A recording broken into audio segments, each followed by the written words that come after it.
Do you find yourself yearning for a deeper, more purposeful existence? Get ready to embark on a transformative journey, diving deep into the realms of personal development, friendships, romance, and abundance. Get ready for Finding the Fire, Igniting Soul Connection, as we lead the way to embrace the fire within. Oh my goodness. I love the finds that you never know what's going to happen in your day. Absolutely. Yeah. What are we talking about today, Holly? Well, on our way here today, it sounds like we've kind of just been talking about some of your near-death experiences and just kind of how everything brought you to different things in your life now. So you think you kind of want to share some of that? Yeah, I can share some of that. And that is a hot topic and a broad subject of how I got here from there. But just life experiences and looking back over the years and over all the different experiences, which is crazy. Like most people don't even have one near-death experience, right? And I've had multiple that are documented in the hospital, and then some as well that were not. But so just going from and also going from Western medicine and what my belief system was, growing up religious, and what we're taught is life after death, or what's going to happen in this life and the next life, and knowing the science and physiology of everything, and then you go through your own experience, and it's like, whoa, that was so much more and deeper and whatever than you could ever even expect, right? And you can't deny when you go through those experiences what you experience in them. Right. And it's very interesting because I have a brother who's atheist, and so to talk to him and he's like, well, everybody has a similar experience, and so I just look at it as a hallucination, and I'm like, but everybody's having the same hallucination. How does that make sense? But anyway, so he's kind of fun and interesting to talk to, and because he's never experienced anything outside of this physical, and he's very science minded, and that's okay. But it's also made me think and have to have different words and different conversations around my experience that I can relate to other people. And I think, being a nurse and Western medicine minded, and then also growing up religious and leaving religion, it's given me a kind of a broad perspective on things. But having said that, and it's interesting because the more of my, you get a little bit of PTSD and compartmentalize things as they happen, and you don't remember all of them, or you don't remember the depth of the experiences sometimes because it's traumatizing, right? Just anybody else that experiences PTSD for whatever other traumas they go through, whether it's war or, sexual violation or, whatever, you kind of push a lot of the memory aside. But the more I talk about it and the more I share, the more of the memory that opens up. And but so when I'm oh, what was my first near-death experience? Honestly, I can't, in this very moment, it would take me a minute to tune in, but I'm pulling up one right now that I'll share. And I was, let's see. So I had graduated nursing school. I was working in the newborn ICU, and my husband had also just graduated. He had graduated about a year and a half after I did. But so I was a couple more years in than he was, but he was also a nurse, and he was working in surgery. I had worked in surgery for 7 years prior to moving to NICU as a OR tech and different roles in there. So this one day I go to bed, and I've had lots of back pain. I've had back pain since I was 19. I was in a car accident with a friend on our way to work to the hospital, ironically. And so I just had always had back pain since then, and just kind of dealt with it and coming and going different levels. And sometimes it was more prominent than others. I was going to, getting steroid injections in my back, and like they severed the nerves at times in my back, just different things over the years to try and alleviate the pain. And so I'd have different levels of pain, but I just dealt with it. It was just kind of like a life, like something to deal with in life at that point. So one day I'm going to bed and like my back starts hurting, but it's a little more painful than normal. And I'm like, oh, that's odd. Well, I'll just go to sleep and it'll probably be fine in the morning, because sometimes I can sleep off that. But it got more prominent and more prominent. I'm like, oh, this is really uncomfortable, So I'm like, okay, maybe I'll take some ibuprofen, and the pain just like shot up excruciatingly, like very quickly. My husband was asleep at that point. And so I went and got in the shower, took a really, really, really hot shower, just as hot as I could to like numb the pain. And I knew something was wrong at that point.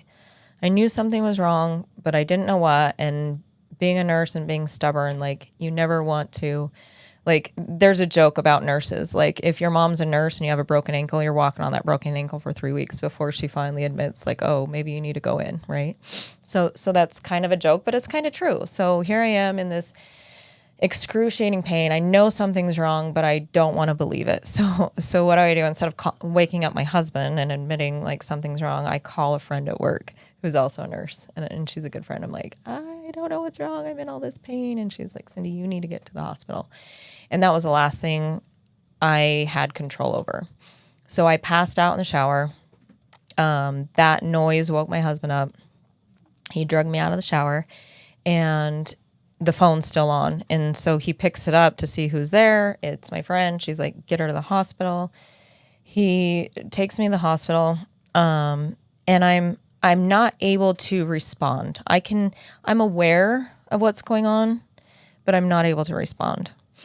And so if anybody's had an experience in the ER, like there's a lot of people that share similar stories. Like you go in the ER, and unless you have an obvious like limb hanging off or blood coming from somewhere, if you're there for pain or anything else, then they kind of look at you as like, maybe they're here like a drug seeker or something, And here I am, wet, a wet looking dog just out of the shower. He threw like his pajamas on me just to throw something on me, and I'm slumped over. So as a nurse, like I know what that looks like. It looks like probably somebody who's overdosed or something.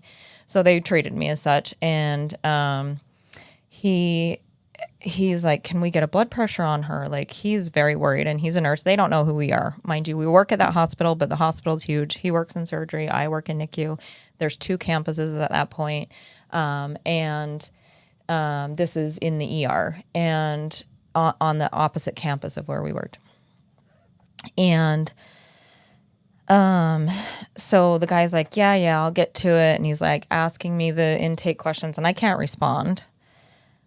I can hear him, but I can't respond. And so my husband's responding to him, and he's like, no, I'm asking her.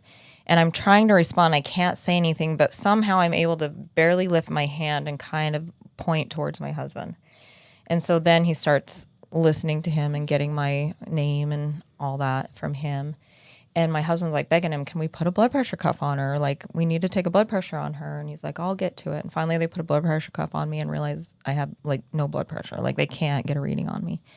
And so then they, rush me back in and call in a whole code team. And at that point it was like, I had gone from this excruciating pain to not feeling pain.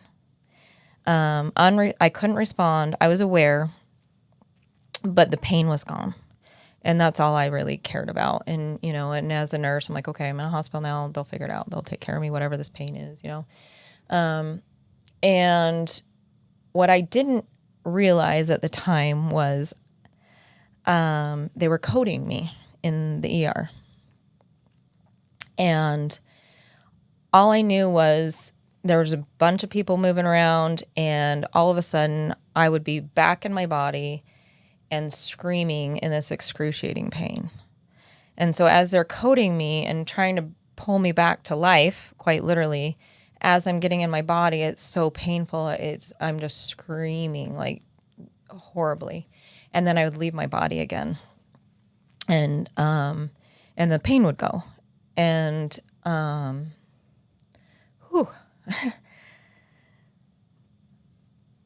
So, you know, a lot of people, they'll share stories, and I have different stories that are this way, but people share stories where they're like hovering above and like looking down at themselves being worked on. It wasn't like that for me in this instance. This instance, I was actually up at the top of the ceiling looking at the ceiling, and it's black, but I'm not in my body. And I'm aware of everything going around me, but I can't see what's going on, can't respond. But every time they like got me back in my body, I'd just be in this pain and just screaming. And about the third time that happened, I'm like, just kill me. Like when I got back in my body, I'm screaming, just kill me. Wow. Because the pain was so bad, I would rather die than be in that body in that moment. And yet, and this is the crazy thing too, like I still have the awareness, and as a nurse and doing rotations in the ER, and you know, you'd talk about all the druggies and all the weird people and like, oh yeah, that crazy person down there. Like I'm witnessing myself through the nurse's eyes as a patient. I'm like, oh, that person's got to be crazy because here she is screaming, just kill me, right? And so it's kind of like this weird, surreal situation going on. So finally, they're able to get the pain down enough to when they brought me back into my body, it wasn't as excruciating, and I was able to stay. And then, you know, the code team kind of died down, and some of them left the room, and I'm left there with the doctor, and I'm like, oh, okay, well, I'm out of pain now, so what's wrong? We don't know what's wrong. I'm like, okay, well, you got the pain under control. You don't know what's wrong. Like, see you later. Yeah. Which sounds so silly now looking back, but like that was how I was thinking, you know? I'm like, well, I'm not in pain anymore. You don't know what's wrong. I'm out of here, right? Because ER is literally like a life-saving, life or death, or, you know, this is what's wrong, or take 2 of these and call your doctor in the morning type situation, right? And they're telling me they didn't know what was wrong with me. And at that point, like they had done, so after they were able to stabilize me, they had sent me off to get MRIs and CT scans and to try and see what's going on.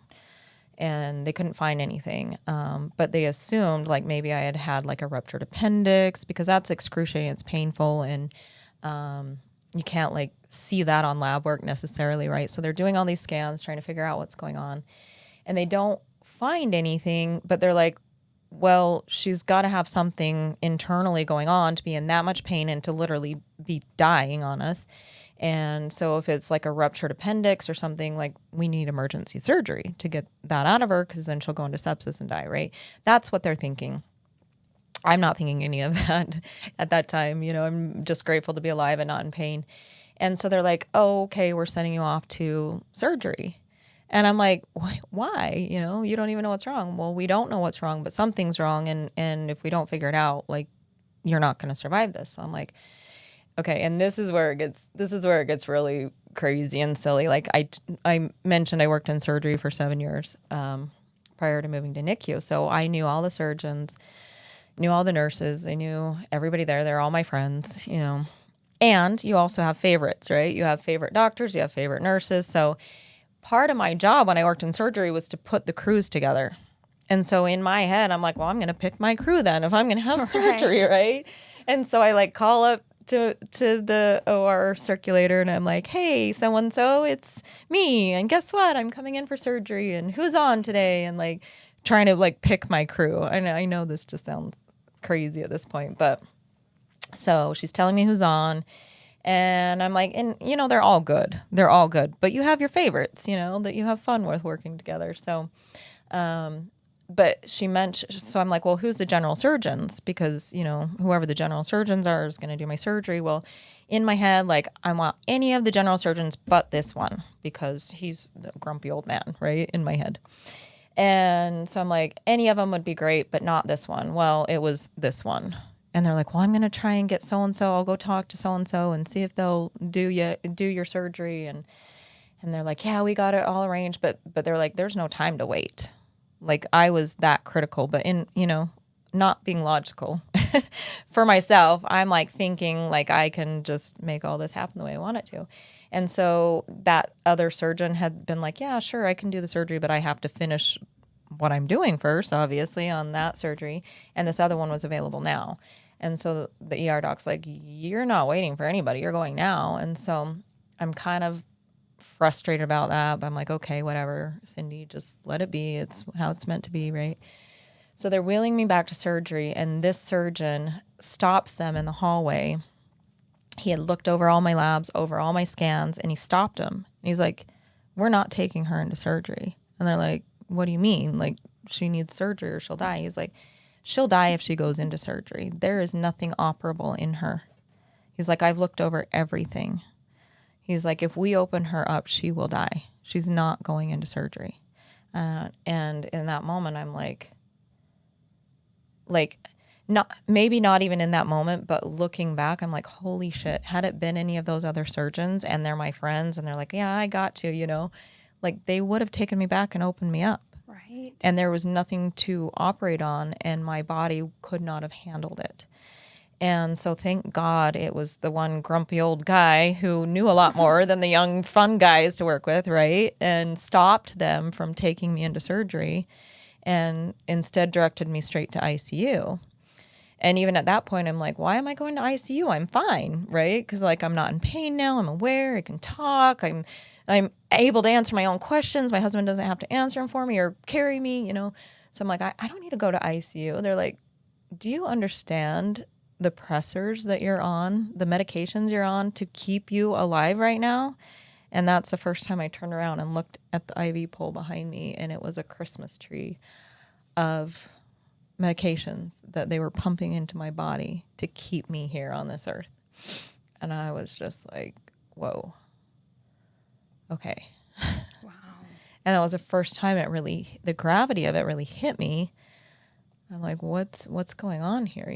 Like, so they take me into ICU and the internist there comes in, he starts asking me all these questions, just running down, trying to figure out what's going on. And he's like, have you been on any antibiotics lately? I'm like, no. He's like, anything, even topical. I'm like, oh, well, actually, I had been into my OB 3 times in the last 6 months because I had been having some uncomfortable to even talk about discharge coming from me that I was not typical, right? And so they had diagnosed it as bacterial vaginosis. And back then, this was, 20 years ago, bacterial vaginosis to them was a sexually transmitted disease. And so then they, told me, oh, your husband must be cheating on you or you're cheating on him for you to get this, VB. And that was devastating to me. I mean, I was young. I was, I was 25 because I'd had my first child. And I knew my husband was not cheating on me. I knew that in my soul. There's just no way. Like, we worked together. We were together all the time. Like, we were always with the kids. Like, there's just no way. And then they're like, well, then it must be you. Like, literally, then they put it on me when I'm like, absolutely, it's not him. They're like, well, then who are you sleeping around with, basically, was the conversation. I was like, just so offended and upset by that. But anyway, so that was, over the 6 months prior to this incident in the ER and now the ICU. But they gave me a cream, which took care of it, went away. Well, then it came back. And then they gave it to me again. And then it came back. So they gave it to me a third time. And so then I told this internist in the ICU that. And I'm like, oh, yeah, well, I've had this bacterial vaginosis. And so they gave me this cream. And he's like, he started asking me all these other questions. And one of them was, do you have an IUD? I'm like, yeah, I have an IUD. He's like, it's coming out. And literally, in 5 minutes, he had it out. And I was in toxic shock from my IUD, which at that time, they didn't know IUDs could potentially cause toxic shock. Thank goodness for the smart internist in the ICU my OB, they called him. My OB and I were friends. Again, like I worked with these guys, right? I worked in surgery with them. I worked with my OB. He was my good friend. He delivered my daughter. So they had called him and told him like what was going on. And he was there immediately. Like literally they had, were just cleaning up from getting me all situated. And he comes in and he's like, there's no way that IUD caused toxic shock, because there was no documentation on it back then. But he's terrified and feeling horribly guilty, thinking that he had potentially contaminated the IUD as he inserted it, causing it to have bacteria or something on it, which caused me to have the infection, right? And so he's feeling guilty, thinking it's his fault. So he's literally on the phone with Marina IUD, like, what's going on? Do you have any record of toxic shock with these? And at the time it was no. So that he got the serial number and, so they could investigate and things like that. And he was really taking this on that it was his fault, that he somehow messed up and almost killed me. And so anyhow, now we know that this can happen. This toxic shock can happen from IUDs. But toxic shock, if you look that up, is extremely deadly and it's extremely fast acting. And if you don't get help immediately, you will die, which is what was going on with me. And thank God for some intelligent, inspired doctors, right? Because, had they taken me to surgery, had that internist not asked me the exact questions that triggered my response to get to the IUD, like I could very well not be here, right? But that was really, at this moment, I'm like the first near-death experience that I can recall. And yeah, I've had many more since then, but this one took most of our episodes. So I think, I guess I will save those for another time. But that was kind of my first, I really, really, really, being a nurse especially too, I fully have faith in Western medicine, right? Western medicine's always going to have the answers in my mind. Doctors were looked at as gods. They still, so a lot of them have a god complex. They think they know everything because they're taught a lot in med school, right? And they're taught like, hey, like if you have this, then this is the result. If you have this, then this is the result. And they just believe as far as they know. So I'll just touch on, because we don't have time left, but I will touch on one of my other almost dying experiences. I was in a cortisol crisis and had 0 cortisol in my body for 9 days documented. If you have 0 cortisol, you die. You have 24 hours at best. And I went 9 days with no cortisol and was fighting for my life and going back to the doctors, going back to the ER, letting them know I'm dying. Like I knew I was dying. The only reason I was alive was because of my spirit. And but they couldn't find it, right? And so anyway, I'll share that whole story later, but the end result with that one was doctors were taught that if you have a cortisol crisis and cortisol insufficiency, which eventually I was diagnosed with after everything I went through, that you would need to be on steroids the rest of your life. And I'm not on steroids. But that was a battle too, with fighting for my life after that. I mean, steroids did save my life. I absolutely needed them to save my life at that time. But they had told me had I not stayed on them, like I would die. I needed them every day, 3 times a day for the rest of my life. And at that point I was happy with that, but my body did not agree with that. And so, I was able to wean off and then doctors were like, you're an anomaly. We need to study you. Like there's no way you should be alive. Like they have all this documentation that I should be dead on so many levels. So then we need to study you. I'm like, no, the human body's made to heal itself as long as we allow it to. And so these experiences I went through are what led me to looking outside of Western medicine. What else is out there? Because I according to Western medicine, I should be dead multiple times over. I shouldn't be sitting here talking to you, but here I am. So what else is it? And that's where energy work and frequency work and everything else has come into my life, and how and why I believe in it so much. And I've seen it help multiple people, including myself, on all levels, you know, from something small and minor to something huge. And it's just so powerful. And it's the way of true healing, and not just life or death saving your life, which Western medicine is very good at, life and death saving, but not long-term health. So, yeah. Thank you for sharing your story with us. You're welcome. That time went by really fast. Holy crap. Thank you for joining us on this path of self-discovery and soul connection. Remember, the journey doesn't end here. For more inspiration and resources, join our Facebook group, Igniting Soul Connection. Also, visit us at findingthefire.com or follow us on TikTok and Instagram at Finding the Fire. Until next time, keep the fire alive. This has been a production from a podcast studio.